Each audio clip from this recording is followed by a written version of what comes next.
Bonjour à tous, on se retrouve aujourd'hui pour un nouveau rendez-vous sportif sur Radio Sport. Aujourd'hui, on aura l'occasion de parler avec Nano Pourtier, ancien champion du monde de ski acrobatique, qui nous parlera des gagnants et de son parcours de vainqueur. Et nous aurons, côté perdant, une interview avec Xavier Garcia, qui lui vient de sortir un livre intitulé Les perdants magnifiques, dans lequel il dresse 10 portraits assez tendres de 10 athlètes plutôt connus pour leurs défaites que pour leurs victoires. Et nous allons tout de suite le retrouver.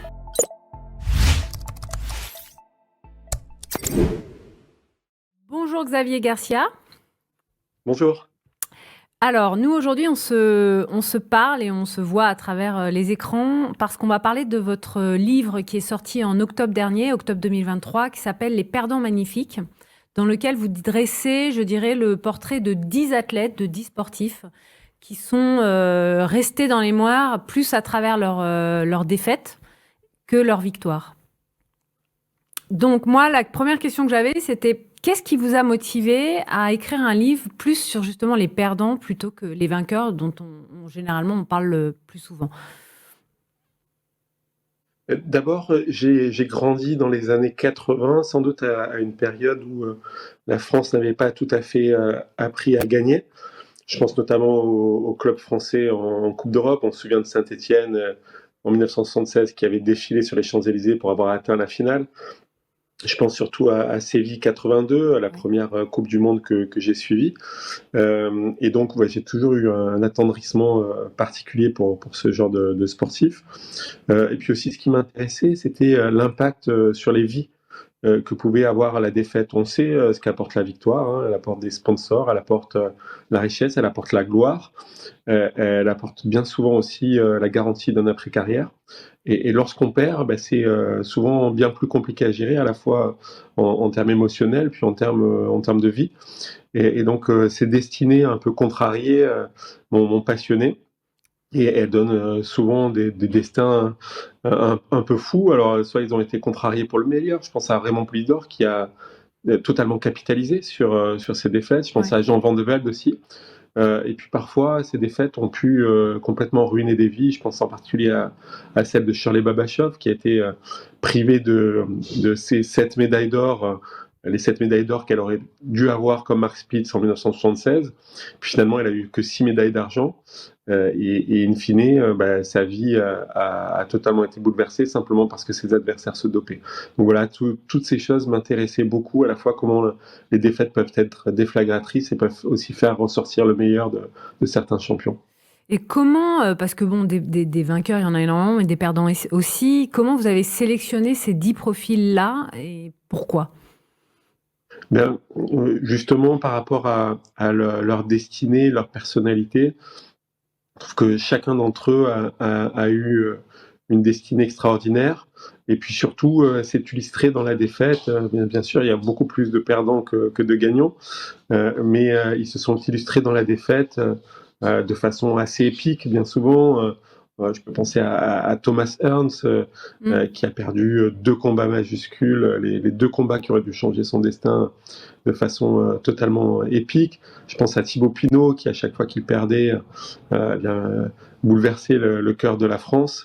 Raymond Poulidor, c'était pareil. Je pense aussi à Luis Ocaña, qui a perdu un Tour de France qu'il avait semble-t-il conquis face à Eddy Merckx, le plus grand cycliste de l'histoire, en tombant là même où son père avait franchi la frontière dans la misère absolue 20 ans plus tôt. Donc voilà, ce sont ces destinées-là qui m'ont particulièrement intéressé parce que voilà, ces destinées étaient très particulières et assez épiques. Alors justement, moi, il y en a un qui m'a frappé parce que vous décrivez, enfin, les portraits que vous dressez sont assez tendres en fait finalement. J'ai trouvé que Les portraits sont vraiment très attendrissants et j'ai le souvenir par exemple de Vietto dont vous parlez, parce qu'en fait quand on se rend compte aussi que la défaite n'est pas toujours uniquement du ressort du sportif, et elle peut être parfois liée à des événements extérieurs, ça peut être effectivement des orages, ça peut être là dans le cas de Vietto, c'est malheureusement on se souviendra du moment où il cède sa roue avant à son collègue. Est-ce que vous pensez que c'est d'autant plus difficile à accepter lorsque, en fin de compte, vous n'y êtes pour rien, quoi? Ben, oui, oui, absolument. Mais c'est aussi ces aléas du sport où on peut avoir son destin brisé, non pas par soi-même, par un orage. Vietto, bien sûr, il y a cet épisode de la roue, mais il y a surtout eu la Deuxième Guerre mondiale. En fait, René Vietto, quand la Deuxième Guerre mondiale a éclaté, il avait 25 ans. Et quand le Tour a recommencé en 1947, il en avait 33. On peut penser que c'est exactement les meilleures années de sportif. Bien sûr. Donc on peut penser qu'il aurait pu rompre cette malédiction qu'il a eue sur le Tour de France pendant la Deuxième Guerre mondiale si elle n'avait pas eu lieu. Et puis aussi, René Vietto, il avait aussi une personnalité qui correspondait bien à la défaite, à la malédiction. Il avait un tempérament extrêmement mélancolique, éruptif, et c'est aussi ça qui m'a intéressé, c'est de savoir si réellement c'est la malchance qui a privé René Vietto de la victoire dans le Tour de France. On peut le penser. Bon, on peut aussi penser qu'il avait une personnalité très autodestructrice et que, comme Poulidor, il aurait toujours trouvé un moyen de perdre alors qu'il avait le Tour entre les mains. Je me rappelle qu'à 2 reprises, il a mené de bout en bout le Tour de France, en 1939, juste avant la guerre, et en 1947, juste après, et puis qui s'est effondré à 2 jours de l'arrivée. Et à chaque fois... un jour, sur les 2 événements, il a dit « je me suis suicidé ». Donc je crois qu'il y avait aussi cette personnalité qui très, très mélancolique, qui fait qu'on s'attache énormément à René Vietto. Je m'y suis attaché aussi parce que René Vietto, il est de ma région. Son fils, que j'ai rencontré, habite à quelques centaines de mètres de chez moi. Et donc voilà, comment cette gloire locale méritait sans doute beaucoup mieux que la carrière qu'il a eue. Et en fait, il n'a jamais rattrapé finalement le champion qu'il était, pour paraphraser Philippe Brunel. Après, moi, en lisant votre livre, j'ai pensé aussi à Niki Lauda, le champion, champion de Formule 1. Et en particulier à l'année 1976, où effectivement il est victime d'un grave accident lors du Grand Prix d'Allemagne. Et en fait, il va revenir sur Monza où il va être 4e et non pas dans la pole position, enfin dans les 3 premiers, sur le podium. Mais il reste finalement le vainqueur presque de ce Grand Prix, puisqu'on se souvient davantage de sa 4e place que des 3 premiers finalement. Ou au même titre qu'au Japon, il va abandonner, donc toujours en 76, il abandonne au 2e tour. Et finalement, cet abandon, probablement lié aussi aux conditions climatiques qui étaient exécrables au Japon à ce moment-là et qui doivent lui rappeler l'accident qu'il a eu pour les mêmes raisons en Allemagne, mais fait qu'il abandonne. Donc l'idée, c'est de se dire aussi que peut-être l'échec, ou en tout cas la défaite, peut être... c'est faire preuve de beaucoup de résilience et d'une certaine forme de dignité, et parfois de devoir accepter de plutôt renoncer que de continuer. Oui, c'est très intéressant parce que j'ai pensé justement à Niki Lauda. Si je ne l'ai pas traité, c'est que dans mon esprit, j'arrivais pas à me détacher de Niki Lauda qui bat Alain Prost pour un demi-point en 1984. Et là aussi, c'était dû à des conditions climatiques, puisque Prost, qui devait gagner le Grand Prix de Monaco, il l'a gagné, n'a empoché que la moitié des points parce que la course n'était pas allée à son terme à cause de l'orage. Donc voilà, il y a aussi des clins d'œil du destin comme ça parfois. Mais effectivement, en 1976, Niki Lauda est vainqueur moral. Oui. Et puis il y a un côté chevaleresque, effectivement, d'abord dans son retour extrêmement courageux, alors qu'il était brûlé sur la majeure partie du corps, et quelques semaines après, il reprend la Formule 1. Et puis effectivement, ce dernier Grand Prix où, voyant les conditions climatiques extrêmement dangereuses, il choisit de ne pas participer et de finalement gâcher ses propres chances. Et le championnat. Et donc oui, on peut en faire un vainqueur moral. Et d'ailleurs, on peut penser aussi par Niki Lauda un destin beaucoup moins tragique, mais celui de Stirling Moss, qui avait fait repêcher son concurrent pour le titre mondial alors qu'il était disqualifié et que ça lui aurait donné le titre. Il est allé voir les commissaires de course pour le faire repêcher. Il a perdu le championnat du monde pour un demi-point comme Alain Prost en 1984. Voilà, et là aussi, il y a le côté chevaleresque de la victoire. Mais malheureusement, j'ai dû faire des choix, et ces choix, vous l'avez un peu rappelé, c'était celui de la tendresse. Il y a des sportifs qui ont évoqué beaucoup plus de tendresse que d'autres. Mais peut-être pour un tome 2, effectivement, Niki Loda Oui, c'est ça, ça allait être une des questions que j'allais vous demander si c'était en prévision. Mais par exemple, vous parlez de effectivement un acte chevaleresque, mais quand on prend Thomas Erne, à un moment donné, vous dites que finalement, bon, il perd ses deux combats face à Léonard et Hagler, mais finalement, plusieurs années après, il est toujours dans ce besoin de vouloir une revanche qu'il n'aura jamais. Donc finalement, il y a une forme d'amertume aussi probablement, qui doit rester. Est-ce que vous parce que j'ai lu que vous aviez pu avoir des contacts avec certains membres donc ça peut être la femme, je crois que c'était la femme d'Ocaña que vous avez eu en ligne, ou oui. Voilà, le fils de Vietto. Donc je suis allé voir chez elle à Pau. Voilà, donc j'imagine qu'il y a ce côté chevaleresque, on accepte la défaite dans la dignité, mais en même temps, il y a une forme d'amertume et parfois, on a quand même envie de reprendre sa revanche. Donc, c'est le cas de Erne. Mais qu'est-ce qui, selon vous, permet à tous ces sportifs, à un moment donné, de faire fi de tout ça et de continuer, quoi, et de se dire, Poulidor, par exemple, c'est quand même assez exceptionnel de se dire que systématiquement, il revient et il a cette hargne, cette volonté qui est assez. Je pense que ça dépend des personnalités, en fait. Moi, c'est vraiment, quand je vous disais les destins et comment ils ont vécu après, c'est vraiment ça qui m'intéressait. C'est comment, quand on passe à côté de son destin, on vit avec ça pour le reste de ses jours. Et normalement, la vie d'un champion après sa carrière, elle est assez longue.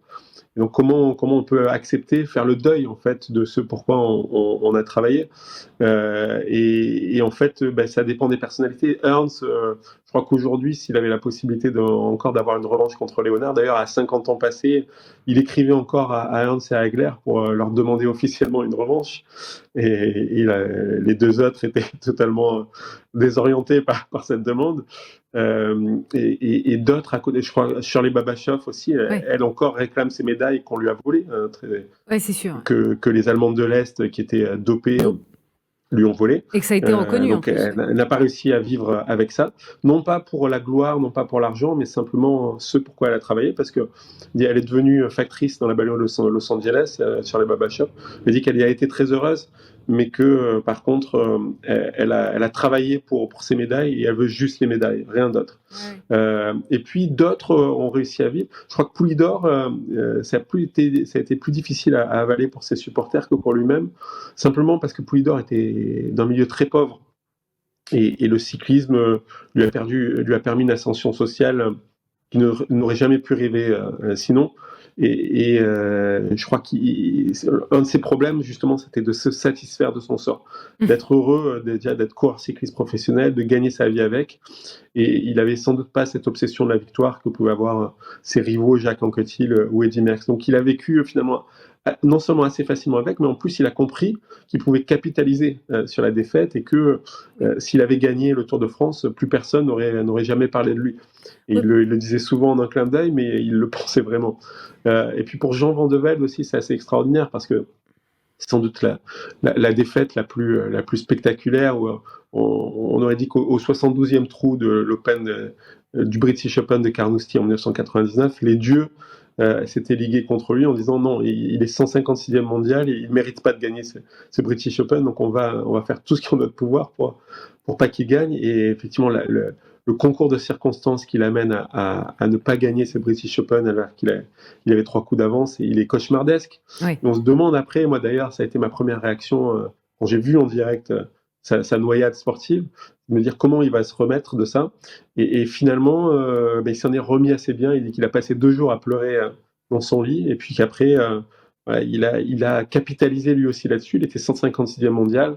D'un seul coup, il a été invité un petit peu partout il a réalisé un de ses rêves qui était jouer de la Ryder Cup. Il a été finalement traité comme un vainqueur, alors que justement celui qui a gagné le British Open à sa place, eh bien lui a pris ombrage de la gloire de Jean Van de Velde pour cette défaite totalement épique. Donc voilà, il y a des destins vraiment très contrastés, mais on pourrait parler aussi de René Vietto, qui lui, au contraire, a développé une grande mélancolie de ne pas avoir gagné le Tour de France, d'en avoir été privé, soit par le mauvais sort, soit par ses blessures, parfois par lui-même aussi, il faut le dire, et puis par la Deuxième Guerre mondiale, là où il était vraiment au sommet de son art, eh bien, il n'a pas pu gagner le Tour de France, il a eu beaucoup de mal à vivre avec, mais sans doute que c'était aussi son tempérament de ressasser sa propre mélancolie. Après, ce qu'on note, c'est quand même que finalement, tous ces perdants magnifiques, comme vous dites, marquent presque plus les esprits que les vainqueurs. Et est-ce que, au bout du compte, la plus belle des victoires, c'est pas celle de marquer les cœurs oui, et c'est d'ailleurs la conclusion du livre avec Thibaut Pinot, où pendant la majeure partie de sa carrière, il y a eu une grosse pression sur Thibaut Pinot, parce qu'on l'a identifié comme le successeur possible de Bernard Hinault dès le début de sa carrière, où à 22 ans, il fait un top 10 du Tour de France, ce qui a été plus vu depuis 1947. Et il y a eu toujours cette pression sur lui. Et puis finalement, dans les dernières années de sa carrière, quand on a accepté que finalement il ne gagnerait pas le Tour, c'est là que finalement, Thibaut Pinot s'est révélé à lui-même, et puis que le public lui a montré que l'important, c'était pas la victoire ou la défaite, c'était les émotions qu'il pouvait procurer. Oui. Et Thibaut Pinot procurait énormément d'émotions à ses supporters. J'en suis, et je peux en parler. Donc, dans ce virage Pinot cet été, où il y a eu une ambiance absolument délirante, on a vu que l'essentiel finalement du sport, c'est l'émotion qu'il peut procurer. Alors bien sûr, la victoire peut procurer énormément d'émotions, mais il peut y avoir des émotions par des chemins détournés, et Thibaut Pinot ou Raymond Poulidor l'ont parfaitement montré. Ok, écoutez, je vous remercie. Je rappelle à nos auditeurs, je les invite à lire ce livre qui est vraiment un hommage véritable à 10 profils et 10 athlètes exceptionnels. C'est un livre qui est extrêmement bien documenté, qui est encore une fois très tendre, qui se lit assez facilement. Et pour les amoureux du sport en général, je les invite à le lire. Et je vous remercie infiniment, Xavier. Et je vous dis à très bientôt, peut-être pour le tome 2. C'est moi qui vous remercie. Le tome 2, je ne sais pas encore, parce que c'est énormément de travail, vous savez, de bosser sur des portraits, parce que on y travaille comme si on écrivait un livre entier à chaque fois. Et donc, en termes de documentation, c'est assez énorme. Mais j'ai pris beaucoup de plaisir à écrire ce livre, et puis j'ai pris beaucoup de plaisir ce matin à en parler avec vous. Donc, merci. Merci à vous, et puis à très bientôt, Xavier. Au revoir. Au revoir, Marie-Do, à bientôt. Merci, au revoir.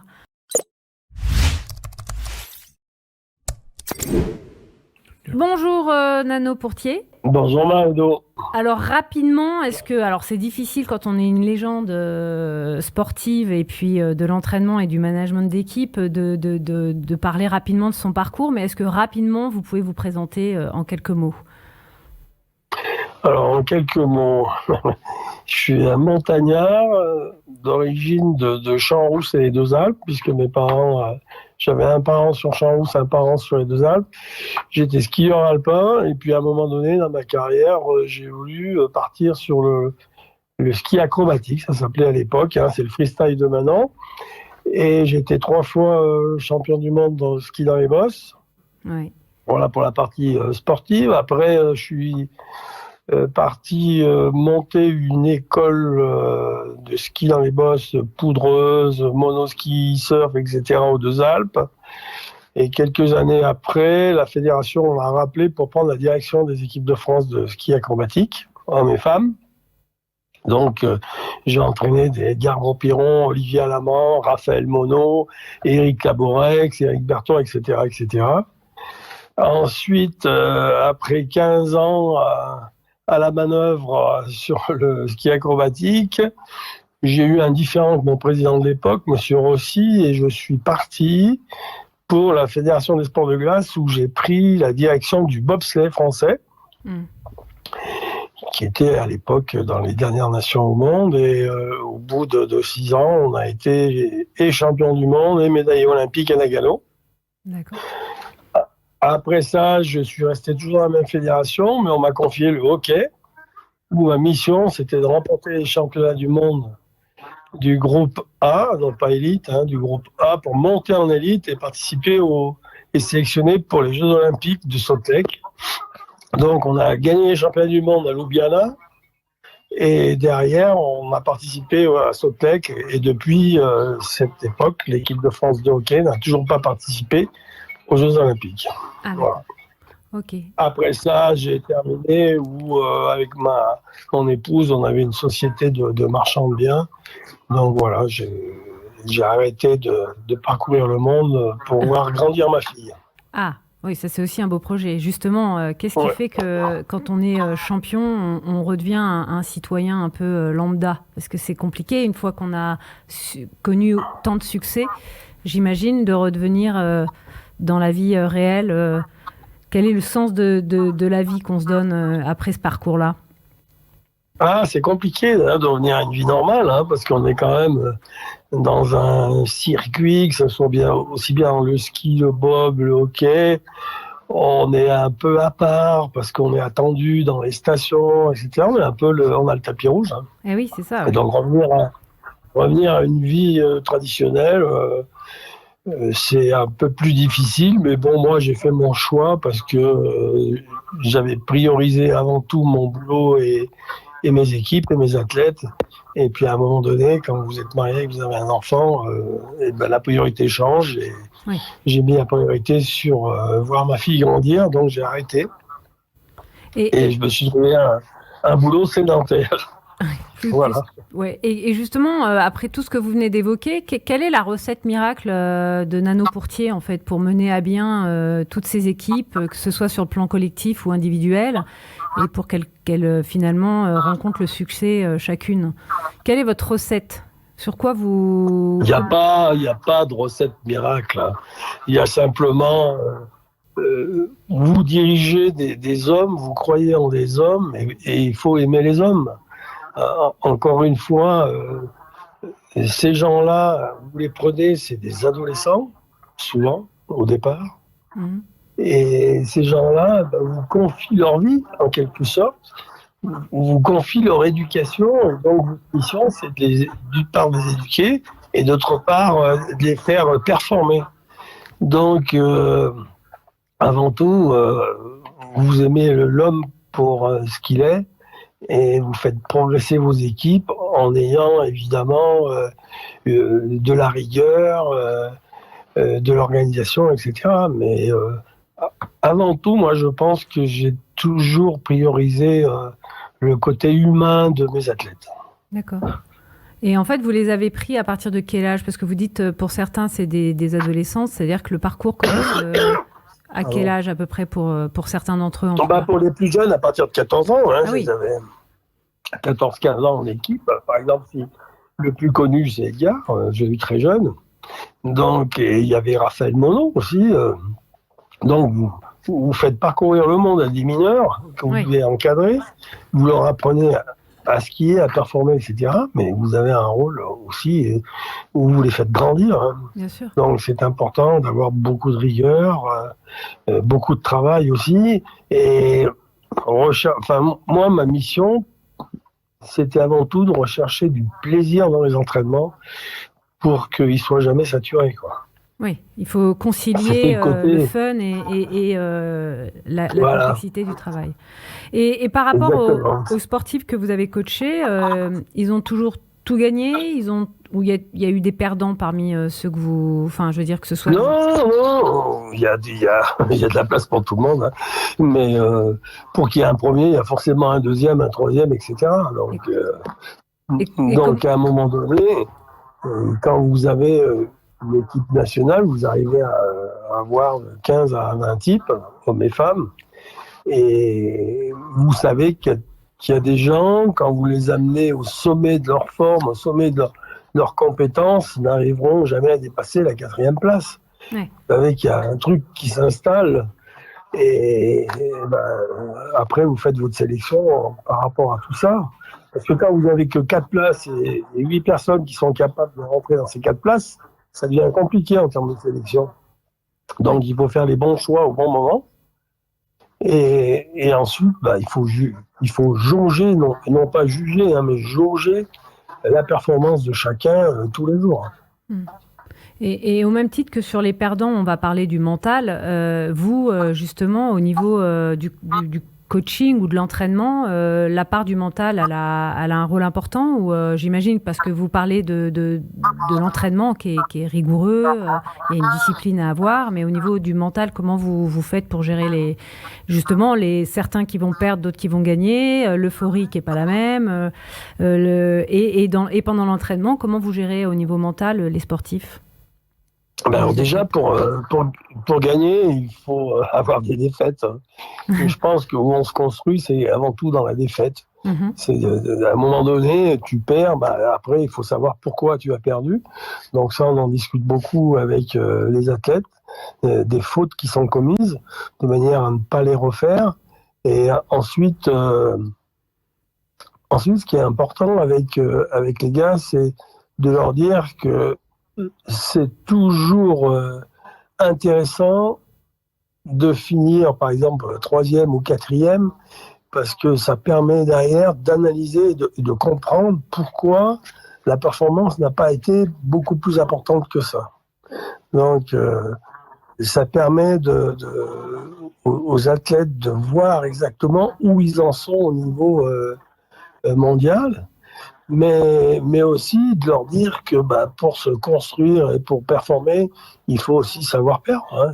Ça fait partie de la règle. Donc ça, c'est un des premiers conseils à donner, c'est apprendre à perdre. Ouais, c'est parce que à perdre, ça fait rebondir. Puisqu'on se dit, la prochaine fois, je ne vais pas commettre cette faute-là, par exemple. Je fais simple, mais... L'échec est formateur. Donc, voilà, exactement. On apprend toujours de ces échecs. C'est ça qui est important. J'imagine qu'entraîner des équipes alors, en fait, c'est tout le temps des équipes, mais soit en jeu collectif, soit en jeu individuel. Donc, c'est pas tout à fait le même entraînement, j'imagine. Oui, alors ce qui est intéressant, justement, c'est que dans le ski, c'est vraiment un sport individuel, mais on s'entraîne collectivement. Oui, c'est ça. Et dans le bob, c'est un pilote avec son équipage qui travaille. Donc, vous avez, par exemple, dans le bob, le pilote, et puis derrière, vous avez un équipage de 3 types. Ces 3 types doivent être interchangeables avec 3 autres si jamais il y en a un qui se blesse. Donc, encore une fois, il doit y avoir une performance individuelle importante, mais aussi une grosse performance collective, puisque c'est ensemble qu'ils descendent les 4. Vous voyez ? Et les skieurs, quand ils s'entraînent tout seuls, ça n'a pas la même performance que s'ils s'entraînent à plusieurs, parce qu'ils n'ont pas de point de comparaison quand ils sont tout seuls. Bien sûr. Et après, par exemple, le hockey, c'est un sport collectif. Vous avez 5 mecs à la fois sur la glace. Donc là, et 6 avec le gardien, bien évidemment. Donc là, vous avez des lignes de défenseurs, des lignes d'attaquants. Et il faut faire les bons mélanges pour que ça fonctionne le mieux possible, en sachant que vous en avez toujours qui est un peu plus faible que les autres, donc il faut le placer au bon endroit pour pas que ça pénalise l'équipe. Ouais. En fait, il faut jouer avec les profils de chacun. Et aujourd'hui, vous avez des projets, vous êtes toujours en train de coacher des équipes, vous en êtes où ? Oui, parce que j'ai été rappelé par Timber Sport, je ne sais pas si vous connaissez le bûcheronnage sportif.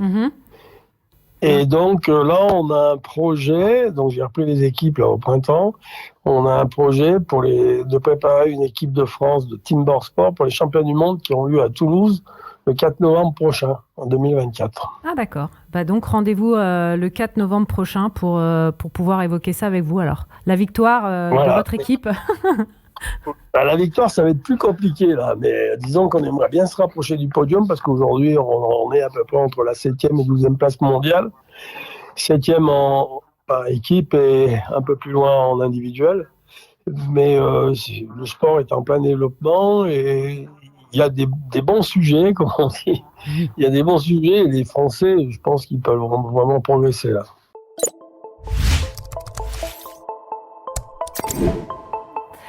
Merci à nos deux invités pour avoir pris le temps de nous répondre et d'avoir passé ce temps avec nous. Je vous invite à nous retrouver très prochainement pour un nouvel épisode.